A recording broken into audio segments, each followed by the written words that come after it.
पाकिस्तान से ट्रेनें भर-भर करके लहूलुहान और लोग और लाशें आने लगी। बड़ा डरावना दृश्य था। उन्होंने अपना पाने के बाद उनको लगना चाहिए था कि चलो भई हमें हमारा मिल गया, भारत को लोगों ने दे दिया है, भारत का धन्यवाद करें, हम सुख से जिए। उसके बजाय उन्होंने लगातार भारत से संघर्ष का रास्ता चुना। दुनिया में कहीं पर भी टेररिस्ट की घटना घटती है, कहीं न कहीं सूत्र पाकिस्तान जाकर के अटकते हैं। अब देखिए 9/11 इतनी बड़ी घटना घटी अमेरिका में। उसका मेन जो सूत्रधार था ओसामा बिन लादेन, वो आखिर में कहाँ से मिला? पाकिस्तान में ही शरण लेके बैठा। वहाँ की अवाम भी दुखी होगी ऐसा मैं मानता हूँ। कि वहाँ की अवाम भी ये नहीं चाहती होगी कि रोजमर्रा की जिंदगी जिए। इस प्रकार की मार-धाड़, लोही-लुहान कट बच्चे मर रहे हैं, जो टेररिस्ट बन करके आते हैं, उनकी जिंदगी तबाह हो जाती है। एक और बहुत ही ऐतिहासिक और जटिल टकराव रहा है। वह है भारत और पाकिस्तान का टकराव। ये दुनिया के सबसे खतरनाक टकराव में से एक है। दोनों ही परमाणु शक्ति हैं। दोनों की विचारधारा काफी अलग है। आप शांति चाहते हैं। आप दूर की सोचने वाले नेता हैं। आप भारत पाकिस्तान के बीच दोस्ती और शांति का क्या रास्ता देखते हैं? एक तो कुछ इतिहास की जो बातें हैं जिसको शायद दुनिया के बहुत लोगों को पता नहीं है। 1947 से पहले आजादी की लड़ाई सब लोग कंधे से कंधा मिला करके लड़ रहे थे।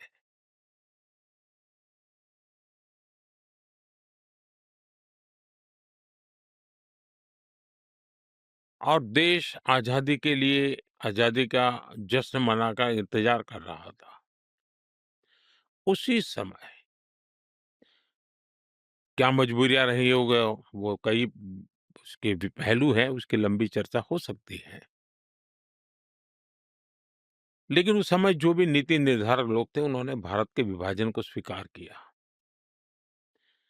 और मुसलमानों को उनका अलग देश चाहिए तो भाई दे दो, ऐसा। और भारत के लोगों ने सीने पे पत्थर रख के बड़ी पीड़ा के साथ इसको भी मान लिया। लेकिन माना तो उसका परिणाम ही उसी समय ये आया कि लाखों लोग कत्लेआम चला। पाकिस्तान से ट्रेनें भर-भर करके लहूलुहान और लोग और लाशें आने लगी। बड़ा डरावना दृश्य था।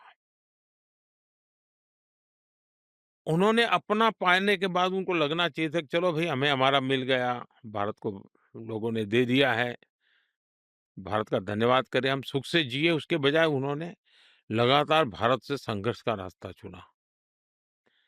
अब प्रॉक्सी वॉर चल रहा है। अब ये कोई आइडियोलॉजी नहीं है। आइडियोलॉजी ऐसी थोड़ी होती है, लोगों को मारो, काटो, टेररिस्टों को एक्सपोर्ट करने का काम चल रहा है। और सिर्फ हमारे साथ ही नहीं, अब दुनिया में कहीं पर भी टेररिस्ट की घटना घटती है, तो कहीं न कहीं सूत्र पाकिस्तान जाकर के अ, अटकते हैं। अब देखिए 9/11 इतनी बड़ी घटना घटी अमेरिका में। उसका मेन जो सूत्रधार था ओसामा बिन लादेन, वो आखिर में कहाँ से मिला? पाकिस्तान में ही शरण लेके बैठा था।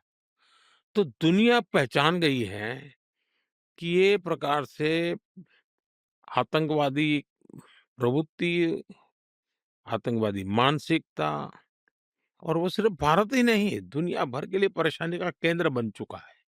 और हम लगातार उनको कहते रहे हैं कि इस रास्ते से किसका भला होगा? आप आतंकवाद के रास्ते को छोड़ दीजिए।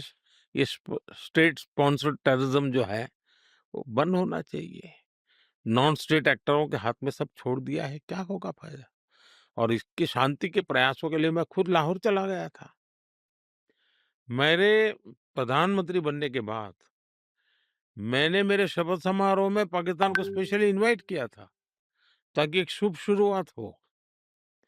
लेकिन हर बार हर अच्छे प्रयासों का परिणाम नकारात्मक निकला। हम आशा करते हैं कि उनको सद्बुद्धि मिलेगी और सुख शांति के रास्ते पर जाएँगे, और वहाँ की अवाम भी दुखी होगी ऐसा मैं मानता हूँ। क्योंकि वहाँ की आवाम भी ये नहीं चाहती होगी कि रोज़मर्रा की ज़िंदगी जिए। इस प्रकार के मार-धाड़, लोही-लुहान, बच्चे मर रहे हैं, जो टेररिस्ट बन कर के आते हैं, उनकी ज़िंदगी तबाह हो जाती है। क्या कोई ऐसी कहानी है जिसमें आपने कोशिश की हो, पाकिस्तान के साथ सब ठीक करना चाहा हो, जो पाकिस्तान के साथ संबंध सुधारने की कोशिशों से जुड़ी हो, जो भविष्य में आगे का रास्ता दिखा सकें? पहली बात है कि संबंध सुधारने की सबसे बड़ा ब्रेक थ्रू था, प्रधानमंत्री बनते ही शपथ समारोह में उनको निमंत्रित करना। ये अपने आप में बहुत बड़ी घटना थी और कई दशकों के बाद हुई थी घटना। और शायद जो लोग मुझे 2013 में सवाल पूछते थे कि मोदी की विदेश नीति क्या होगी, उन सबने जब ये सुना कि मोदी ने सार्क देशों के सभी नेताओं को शपथ समारोह में बुलाया, तो वो चौंक गए थे। और इस निर्णय के इस प्रक्रिया जो हुई थी उसके संबंध में हमारे उस वक्त के राष्ट्रपति प्रणब मुखर्जी साहब, उन्होंने अपनी किताब में जो संस्मरण लिखे हैं, उसमें इस घटना का वर्णन बहुत बढ़िया ढंग से किया है। और सचमुच में भारत की विदेश नीति कितनी स्पष्ट है और कितनी आत्मविश्वास से भरी है, उसके दर्शन हो चुके थे। और भारत शांति के प्रति कितना प्रतिबद्ध है, उसका संदेश दुनिया के सामने साफ-साफ गया था। लेकिन परिणाम सही नहीं मिले।